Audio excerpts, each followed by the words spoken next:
Oi, pessoal. Nesse feriado de finados, é impossível que nós não pensemos a respeito da transitoriedade das coisas. Afinal, nós somos levados a isso. Talvez pela egrégora do dia, que sempre é meio chuvoso, meio cinzento. Talvez pelas fotos que as pessoas postam nas redes sociais, dos seus entes queridos que já nos deixaram. Somos envolvidos por essa atmosfera e acabamos pensando a respeito da vida e da morte. Afinal, tudo aquilo que um dia existiu, tudo aquilo que um dia se manifestou, há de deixar de existir. Mas para onde vai tudo isso? Qual a finalidade de todo esse processo? Qual o motivo de tanto sofrimento, de tanta doença, de tanto conflito? Qual o motivo da gente ter que passar por todas essas provas, se afinal tudo isso corre o risco de não dar em nada? Nós temos desespero, nós temos medo de pensar ou de admitir que nós corremos o risco da não existência. Isso, de certo modo, acabou sendo a nossa alavanca que nos leva a crer em Deus, né? É necessário que nós acreditemos em Deus. É necessário que nós acreditemos em outro plano. É necessário que nós acreditemos na existência da alma, na imortalidade da alma. Percebam que essa não aceitação da morte acaba sendo o grande elemento propulsor de todas as nossas questões aqui neste mundo. E a partir do momento em que nós não aceitamos a ideia da morte, nós precisamos desesperadamente nos apegar a algo que nos reforce a ideia de que a vida é eterna, de que existe uma divindade, de que existe um plano superior, onde nós gozaremos dos nossos prêmios que nós não conquistamos aqui, e onde tudo aquilo que não nos foi agradável, né, aqueles seres que não nos foram agradáveis, sejam punidos e sejam afastados. Existe a necessidade, né, de um local onde a gente recupere tudo aquilo que a gente perdeu. O medo da perda acaba sendo muito grande, né, o medo da não existência. E o que será da nossa alma diante disso? Ela será punida, haverá castigo. Então eu preciso andar direitinho na linha, né? E todo esse tipo de coisa. Essa questão da salvação da alma passa a ser um elemento principal da nossa psique, né? Pois se a gente acredita em eternidade, a gente quer que essa eternidade seja a melhor possível, e para que essa eternidade seja a melhor possível, eu preciso agir da melhor maneira, da maneira mais correta, para que minha alma possa ser salva. Isso acaba sendo a origem de todas as religiões, né? De todos os grupos e etc. A ciência acaba sentindo a necessidade de provar a existência de Deus, e quanto mais ela tenta provar a existência de Deus, mais confusa ela vai ficando, porque mais coisas vão surgindo que ela nunca imaginou, e isso, ao mesmo tempo que a deixa maravilhada, também, por outro lado, pode dar a impressão que vai se afastando dessa ideia de Deus. Essa ideia primeira, que é desse senhorzinho de barba, ou de um ser sobrenatural, que na verdade é alguma coisa que muitas pessoas precisam, né? Essa ideia ligada ao Pai, que na verdade é algo que muitas pessoas precisam, mas que com o nosso desenvolvimento espiritual a gente vai percebendo que a questão espiritual ela vai se afastando cada vez mais disso, né? Mas inconscientemente a gente precisa do pai, a gente precisa da mãe, a gente precisa desse suporte. Quando ocorre a manifestação dos avatares, elas vão surgir para que a gente reveja esses valores, Né? Por quê? Porque essas nossas necessidades do pai, da mãe, de sermos guiados por alguém, acaba nos infantilizando e não permitindo com que a gente se desenvolva por nós mesmos, não permitindo que a gente cresça por nós mesmos. E a partir do momento em que nós caímos, né, nesse jogo, né, nessa questão, nós acabamos, de certo modo, dificultando o nosso próprio processo de crescimento e de desenvolvimento espiritual. Em função disso, vão surgindo os pretensos guias espirituais, as religiões salvadoras, sabe? Todo esse tipo de confusão que a gente vê aí no mundo, né? Elas vão surgindo em função disso, sabe? Para quê? Para que aquelas pessoas que têm a necessidade da figura do pai, da figura do guia ou da figura da mãe, e elas acabem se filiando a esses grupos, sabe? Principalmente pelo medo de não ser salvo, né? A necessidade de existir, a necessidade de estar unida a algum princípio, alguma coisa que seja eterna, né? Necessidade de fazer tudo certinho, né? E as religiões, no geral, elas vão acabar prometendo isso para todo mundo, né? Aquele que é adepto do meu tipo de pensamento, da minha mensagem, estará salvo e o resto não estará. Todas elas fazem isso, sem exceção. E a gente precisa compreender, né, que a partir do momento em que a gente cai nesse jogo, a gente trava o nosso processo evolutivo e a gente deixa de crescer, porque a gente precisa se tornar adultos espiritualmente. E para que nós nos tornemos adultos espiritualmente, de tempos em tempos, ocorre a manifestação de um mestre. O que esse mestre vai fazer? Ele vai questionar tudo aquilo que está implantado, tudo aquilo que está organizado em termos de religiões, em termos de grupos, em termos de pensamentos religiosos, e vai trazer um novo caminho, uma nova verdade.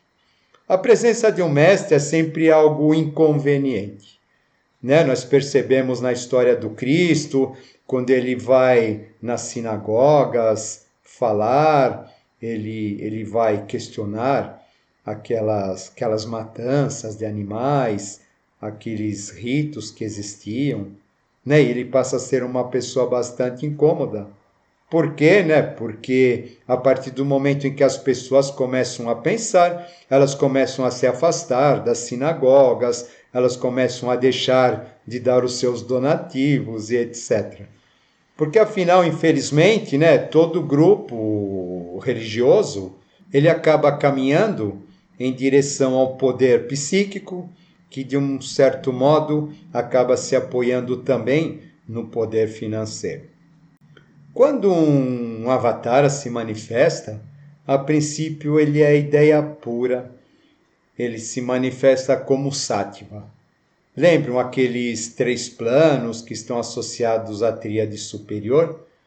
O primeiro momento da manifestação é o aspecto do Pai, o aspecto sátvico, o aspecto mercuriano. É ali que a essência espiritual pura ela vai se manifestar. Numa etapa seguinte, vai haver essa essência, ela vai necessitar do aspecto rajásico, ou do aspecto da mãe, do aspecto venusiano, para que a mensagem do Pai ela possa ser de certo modo organizada, a fim de que possa ser transmitida. E essa transmissão ela vai acontecer no aspecto do filho, no aspecto de Marte e no aspecto tamásico, né, que vai representar a forma mais organizada a agir no mundo. Ou seja, né, a manifestação ela vai aparecer numa primeira fase ligada ao pai, numa segunda fase ligada à mãe e numa terceira fase ligada ao filho. No caso do Cristo, por exemplo, para ilustrar essa questão, nós temos uma primeira fase que é a fase do Cristo, reunindo os apóstolos, fazendo o Sermão da Montanha, deixando a sua mensagem. E após a morte dele, é Maria que vai, juntamente com os apóstolos, procurar manter a essência do Filho. A segunda fase é a fase mantenedora. Afinal, aquela presença, ela precisa ser mantida, ela precisa ser trazida, de certo modo. É nesse momento que vai acontecer o Pentecostes, ou seja, nesse momento em que essa consciência ela vai, de certo modo, vibrar em todos aqueles que rodearam aquele primeiro aspecto. A partir disso vem o terceiro momento, que é quando os apóstolos eles vão sair pelo mundo. Esse terceiro momento ele vai acontecer após a morte da Maria, quando aí os discípulos, volto a dizer, os apóstolos, eles vão começar a pregar a mensagem que lhes foi deixada, a consciência, aquilo que eles aprenderam e assim por diante. Vocês percebem, como se fossem estágios de um foguete. Existe um estágio mais sutil que ele aparece, num primeiro momento, na verdade, estão os três estágios reunidos, que são o aspecto sátivico, rajásico e tamásico, o pai, a mãe e o filho. Depois o aspecto do pai deixa de existir, fica o aspecto da mãe e do filho. Depois a mãe deixa de existir, fica apenas o aspecto do filho. E a partir desse momento é como se o conhecimento, a mensagem do Avatara, ela tivesse sido digerida, sabe? Transformada em papinha de criança, para que ela possa ser distribuída na humanidade. Ocorre que depois disso, esses seres ligados ao terceiro aspecto acabam desaparecendo também, já que nada é para sempre. Então, esses ensinamentos, eles vão ser convertidos em dogmas, vão ser convertidos em regras, vão ser convertidos em preceitos. E aí começa aquilo, que no início era para ser um processo de conexão espiritual, acaba se transformando, acaba deixando de existir daquela maneira. E surge, a partir disso, uma nova etapa. Ou seja, a gente existe, no princípio, a manifestação de um ternário superior. Esse ternário superior, ele vem, ele alimenta a matéria, ou alimenta o quaternário inferior, depois ele volta para o seu lugar de origem. E esse quaternário inferior é como se ele fosse fecundado, mas ele não tem a capacidade de perceber aquilo. Por quê? Porque não existem veículos. O quaternário inferior, ele precisa de ter o emocional desenvolvido. Vocês lembram? A nossa grande questão é sempre apontado no sentido de que foi dado algo para a humanidade que ela não estava preparada. Aquela questão da queda, dos anjos e etc. Vai nos falar isso. Quando vem os avatares, vai acontecer a mesma coisa. Eles acreditam na gente, eles acreditam piamente na gente e nos deixam lá os seus ensinamentos. E isso daí acaba fazendo com que,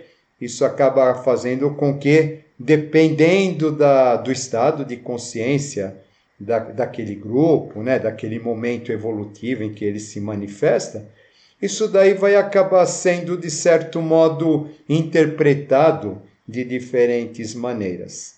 Tá? Isso tudo vai depender do que? Isso vai depender do estágio de desenvolvimento, de evolução emocional daquelas pessoas, daquele povo, daquele local onde ele se manifestou. Percebam que o estágio emocional é fundamental para que essa mensagem ela seja absorvida de modo mais ou menos claro.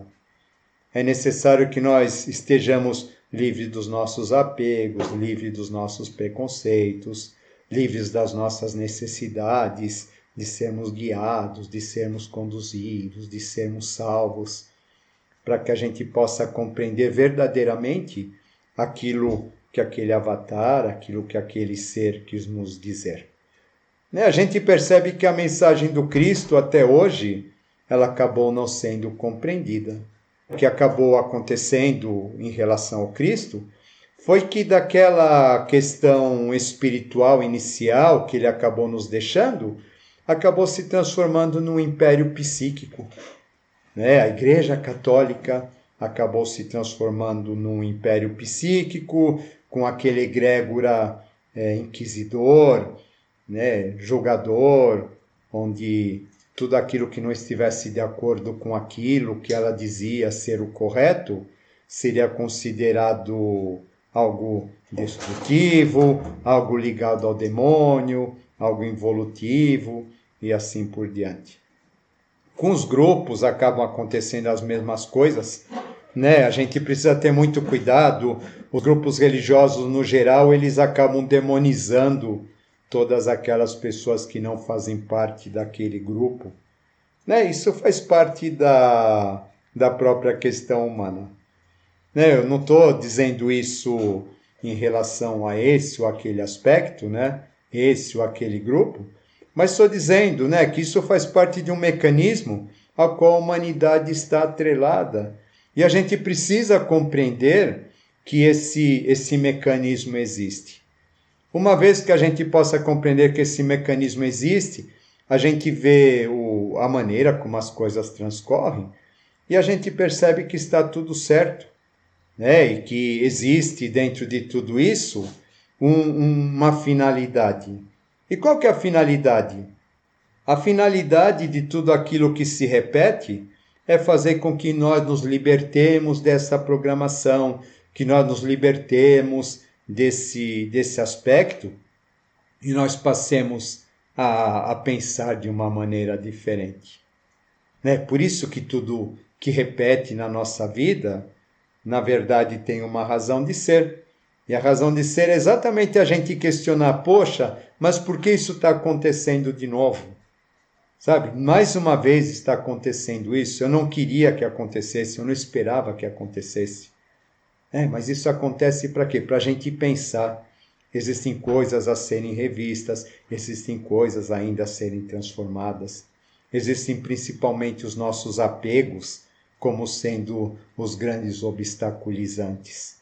E toda vez que a gente se apega à nossa ideia de salvação de alma, à nossa ideia de nós sermos os queridinhos de Deus, etc., nós estamos incorrendo no mesmo erro. Nós estamos voltando para essa questão psíquica de toda a humanidade e nós estamos novamente realimentando esse egrégora, que é um egrégora que acaba impedindo com que a gente encontre verdadeiramente o caminho espiritual. O psiquismo, ele é o grande entrave para que a gente conquiste a espiritualidade.